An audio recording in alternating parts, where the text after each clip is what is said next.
Killmonger may have been right. Magneto may be the good guy. And Walter Peck might have a really good point about the Ghostbusters.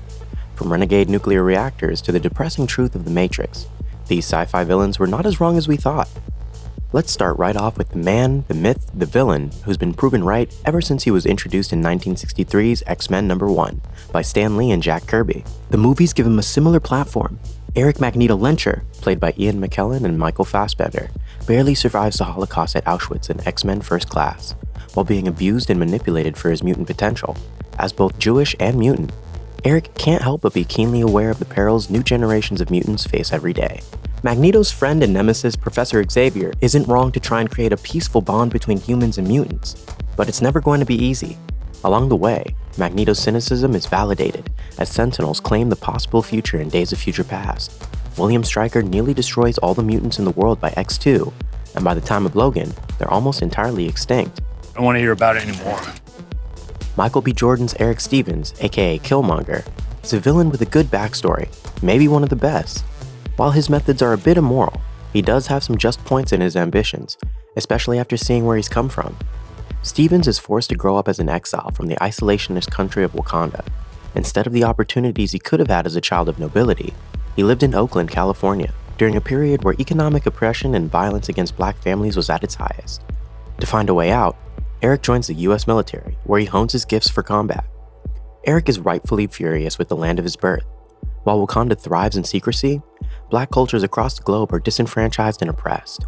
Wakanda isn't wrong to want to protect itself from colonialism, but as strong as the nation may be, its rulers could do more. And Killmonger isn't alone in his point of view. Nakia, played by Lupita Nyong'o, also fights to do more beyond Wakanda's borders. The difference is that she doesn't choose to overthrow the king and force the realm to support violent revolution across the world. Killmonger does exactly that without sympathy or hesitation, internalizing the worst lessons the military taught him. In the end, though, he wins. Wakanda is no longer isolated from the world. Rutger Hauer's Roy Batty is what humanity made of him, literally in this case.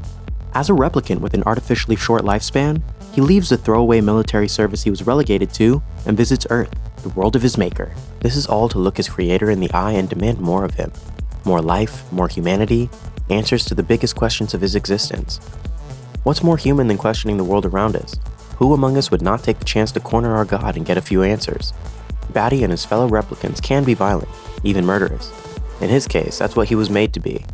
Replicants on Earth are outlaws that can be killed on sight, which doesn't help Batty's antagonistic programming. He kills Tyrell, while Deckard, the man who's been hunting him all along, earns Batty's mercy. This is the moment where Roy is more human than many actual humans. He turns against his nature and chooses to spare a life. Roy was right to fight for his fellow replicants. I've seen things you people wouldn't believe. With a lineup of top-shelf but eccentric scientists and one incredibly competent regular guy, the Ghostbusters do their part in keeping the world safe from unsettled supernatural phenomena. Yet there's plenty of arrogance on display, mostly due to Bill Murray's Venkman and his abrasive good nature. There's no getting around the fact that they have an unlicensed nuclear reactor under Ghostbusters HQ, and that's a 5-star red alert public threat. Walter Peck, played by William Atherton, doesn't come across as likable, but look at it from his point of view. There's a private, unlicensed, unsupervised nuclear reactor under New York City. Yes, it's that simple. It's quite a choice to make the EPA the bad guys here, especially with their history of being undermined by lobbyists and politicians. The EPA is charged with cleaning up hazardous spills and reining in dangerous chemicals tainting our food and water.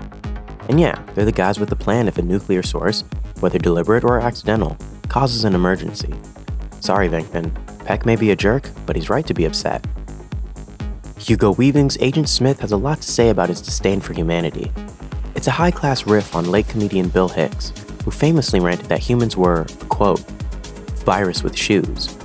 Smith elaborates on his views to Lawrence Fishburne's Morpheus, talking about our tendency to exploit and consume all the natural resources available to us. What's worse, he tells what seems to be the truth about the Matrix itself. It's depressing and oppressive because it imprisons humans better. We thrive under hardship, which is why a utopian Matrix quickly fell apart. Smith is vicious and hateful, far beyond the limits of his programming. But there's plenty of truth in what he says, at least from his angle. It wasn't the machines that blackened the sky. Humans did that with Operation Dark Storm. The second Renaissance short film showed how we scorched the atmosphere in an attempt to halt the feed of solar power to the machines. Worse yet, the machines were a slave class in the pre-Matrix years. Their fight to be recognized as more led to violence and ultimately, war. DC's Gotham has existed since 1939 and was officially named in 1940's Batman No. 4 by Bill Finger and Bob Kane. It's the Black Mirror of New York City, a shadowed world of crime and sometimes occult happenings. Too much of Gotham is economically devastated, fostering a crime world that's the envy of bad guys everywhere. In Christopher Nolan's Batman Begins, Ra's al Ghul, played by Liam Neeson, takes a young Bruce Wayne under his wing. It's not until later that Bruce understands Al Ghul's final goal is an escalated form of environmentalism. Gotham cannot be redeemed, so it must be wiped away. While Al Ghul's genocide can't ever be applauded, the city has resisted decades, if not centuries, of rehabilitation and redemption. To date, there's no long-term solution, no plan, and no hope for Gotham. Al Ghul's plan sucks, but man, he's not wrong to feel like Gotham just can't be saved. As Thor opens, we meet the young god of thunder for the first time, and he's kind of a dick. He's boastful, hammy, far too ready to get into a brawl, and Odin is about to make him king anyway. His brother Loki is the only person able to see that Thor's not ready for the responsibility. Now, Loki's method of getting everyone to slow down and at least maybe wait on the coronation sucks. It also kicks off a cascade event that ruins his own sanity and sets him up to be the first big villain that the Marvel Cinematic Universe will have to collectively contend with. On top of that, his plan lands Thor in a situation where he has to grow up if he ever wants to come home. Loki has an ironic tendency to be right about a lot of things, only he addresses them in awful ways. He's right that Odin is a hypocritical king in the Dark World. He's right that S.H.I.E.L.D. has no moral superiority in the Avengers. Heck, even his alternate self is right to question the role of the Time Variance Authority in quashing free will. This is absurd. The world of Tron has been lighting the imaginations of kids and software engineers since 1982. Debut director Joseph Kosinski, of Top Gun Maverick fame, brought back the grid in 2010 for the delightful neon-bright Tron legacy. The story also reminded viewers that the programs that populate the grid are still programs. They're going to stick to what they know how to do. And it's a heavy realization to learn that Clue wouldn't be the way he is without Kevin Flynn's well-intentioned guidance. Clue started off right. It was to make the grid into a utopia, to hone it into a perfect system safe from dangerous variables. When spontaneous AI programs, the ISO, come into being, Flynn recognizes them as a new evolution. A computer world is always going to have a hard time with random variables, unlike humans. But Clue is bound by his programming and saw the ISOs as a viral invasion, capable of reproducing without user permission. Adhering to his program turns Clue into a fascist. He has no choice. The only person that was in the wrong, Kevin Flynn, knew that and eventually returned to end poor Clue and his authoritarian regime.